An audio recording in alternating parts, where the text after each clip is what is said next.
The issue is that for Avodah we need the positive qualities of a Kohen. The Kohen is holy, the Kohen is special, and for Avodah in the Beis HaMikdash we require that specialness of a Kohen. A Zor doesn't have it, automatically he's disqualified, but not because he has a problem, it's because we require the positive aspects of a Kohen. If that's the case, then a Zor doing the Halacha or spilling is the same thing. When the blood spilled on the floor, so who transported the blood? Nobody. Did you have a Kohen? No. That's a problem according to the Yerushalmi. The same way if a Zor does the Halacha, it's a problem. Why is it a problem? Because the Zor lacks the positive qualities of a Kohen, and we require that those positive qualities for the Avodah. So if the blood spilled, it's the same thing. If the blood spilled and trickled towards the Mizbeach, we're still lacking those same qualities of a Kohen, and it should be possible. So the Yerushalmi does ask and does compare the case of a Zor transporting the blood to the case of the spilling, because to the Yerushalmi it's the same. But according to the Bavli, these are two separate issues. The Zor, according to the Bavli, is in itself the problem. He creates the problem. He's the negative force which is creating the disqualification, whereas spilling doesn't have it, so spilling would be fine.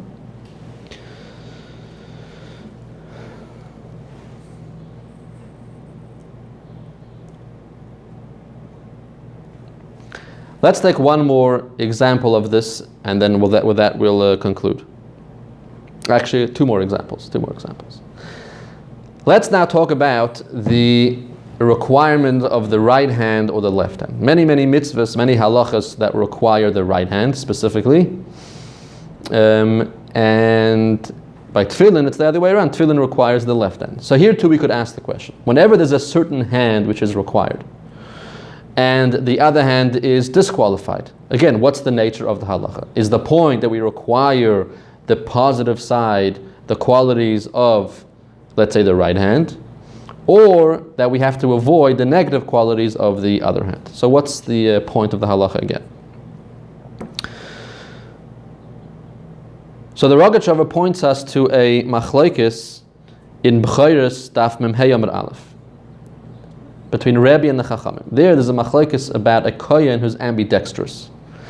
Now a Kohen has to perform the Avodah with his right hand, and actually a Kohen has to be right-handed. A Kohen who's left-handed is considered a Balmum. It's as if he has a blemish and he's posel. So what about a Kohen who's Shaylet B'shtei Yodav, a Kohen who's ambidextrous? His right and left hand are equal. Can he do the Avodah? Is he still kosher, or is he considered disqualified? So it's a machlokes between Rebbe and the Chachamim. Rebbe says that Kohen is posel, and the Chachamim say it's fine. So the Gemara explains what's the machlokes, that they both look at the ambidextrous person differently. Rebbe looks at the ambidextrous person and says that most people have a stronger hand. Let's say the right hand is stronger. This person, why is he equal? Because he lost strength in his right hand. His right hand is weaker, so he has two weak hands. That's how Rebbe looks at it. So therefore, he cannot do the Avodah. But the Chachamim say no. An ambidextrous person means that his weaker hand is stronger, so he has two strong hands. So of course that he could do the Avodah because he has a strong hand. So the Harogotchover says what's really behind the machlokes? It's at this very point. They're arguing about the nature of this requirement of the right hand. Is the point that we require the positive qualities of a strong hand, or is the point that the negative qualities of the weak hand disqualify the Kohen? So here is the machlokes between Rebbe and the Chachamim. Rebbe says the reason why we need to have the right hand is because we require the positive qualities of a strong hand. There's something special about a strong hand, and when it comes to the Avodah in the Beis HaMikdash, it needs to be done having the qualities, having the specialty of a strong hand. So therefore the ambidextrous person, he doesn't have a strong hand. Both of his hands are the same. Since he lacks a strong hand, he only has equal hands, so to him, he's not going to have the special quality of a strong hand to be able to do the Avodah. So therefore he's posel, he's a balmum, he has a blemish, and he cannot do the Avodah. That's how Rebbe sees the requirement of Yamin. Yamin is about the positive qualities of the right hand. The Chachamim say no. The requirement of the right hand is really about we have to avoid the negative side of the weaker hand. The weaker hand is a disqualification, is a psul. And that creates a problem. So we have to avoid the problem of a weaker hand. If it's all about avoiding the problem of a weaker hand, then an ambidextrous person doesn't have a weaker hand.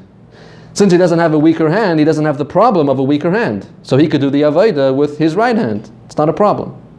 So again, I see here a very interesting, question of perspective. Is the requirement of the right hand about possessing the positive qualities of a strong hand, or it's about avoiding the negative qualities of a weak hand? What's the practical difference? An ambidextrous person. Now, let's talk about tefillin. So tefillin is exactly the opposite. Tefillin requires the left hand. The Torah says, Yodcha, Yad Keya, that you have to put tefillin on your left hand, and you cannot put tefillin on your stronger hand. So here again, we can ask the question: is the Torah out? Is the requirement of left hand because we require, we'll call it the positive quality of the weak hand? Or is it about that the stronger hand creates a problem? That the stronger hand is a psul, the stronger hand is a disqualification? What's the halach of tefillin all about? Is it having the so-called positive qualities of the weak hand, or avoiding the negative qualities of the strong hand? What's again the practical difference? A person who's ambidextrous. Person who's ambidextrous, does he even put on tefillin at all? It's complicated. So the Harogotchover says, let's look. If the requirement of the weak hand is that we require the positive, again, the positive aspect of a weak hand, we need an actual weaker hand to put on tefillin. If you need an actual weak hand for tefillin, then how can the ambidextrous person put on tefillin? He doesn't have a weak hand. He has two equal hands. But two equal hands means he has no weak hand. So if he has no weak hand, he cannot put on tefillin at all.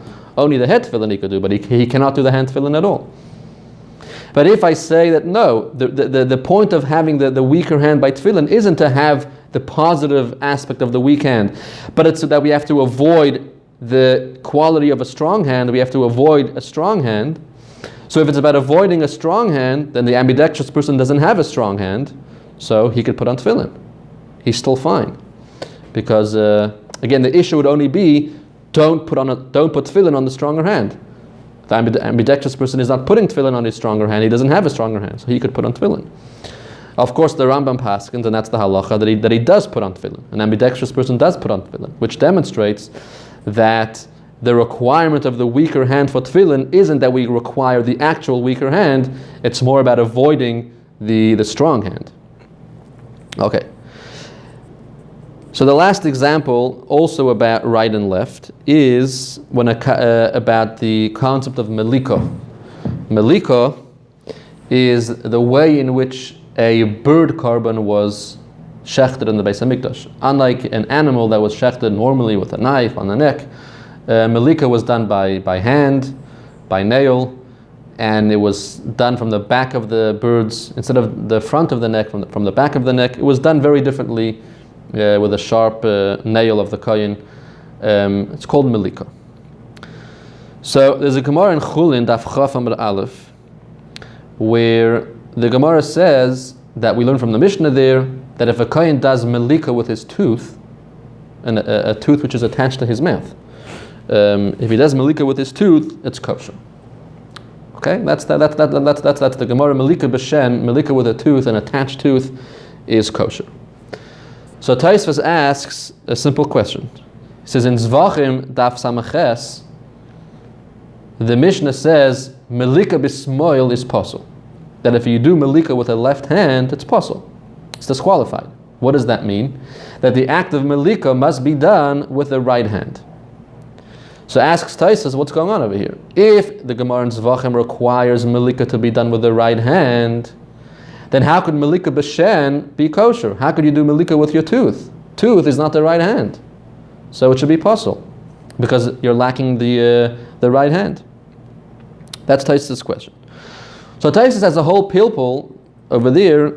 What is the tooth worse than the left hand or better than the left hand? It's a very complicated question that Tosfos has to deal with. So the Harogotchover says simply, the whole thing boils down again to this same question. When we have the requirement that Melika has to be done with the right hand, what's the nature of that halacha? Is the point there that we require the positive aspect of the right hand, or is the point there that the negative aspect of the left hand disqualify? So now it's very simple. If you learn that Melika requires the positive aspects of the right hand, we specifically need the right, then Tosfos' question is a very strong question. How could Melika b'shen be kosher? How can you do Melika with a tooth? In the tooth, you don't have the positive qualities of a right hand, so that wouldn't work. But if the point of the halacha by Melika is the other side, that the left hand disqualifies, the left hand creates a problem, the left hand has a flaw, the negative quality of the left hand creates the problem. If that's what the halacha is all about, then if you do Melika with your tooth, of course it's kosher. Although it's not your right hand, that doesn't matter. The tooth doesn't have the negative qualities that disqualify Melika. So Melika b'shen, Melika with the tooth would be kosher.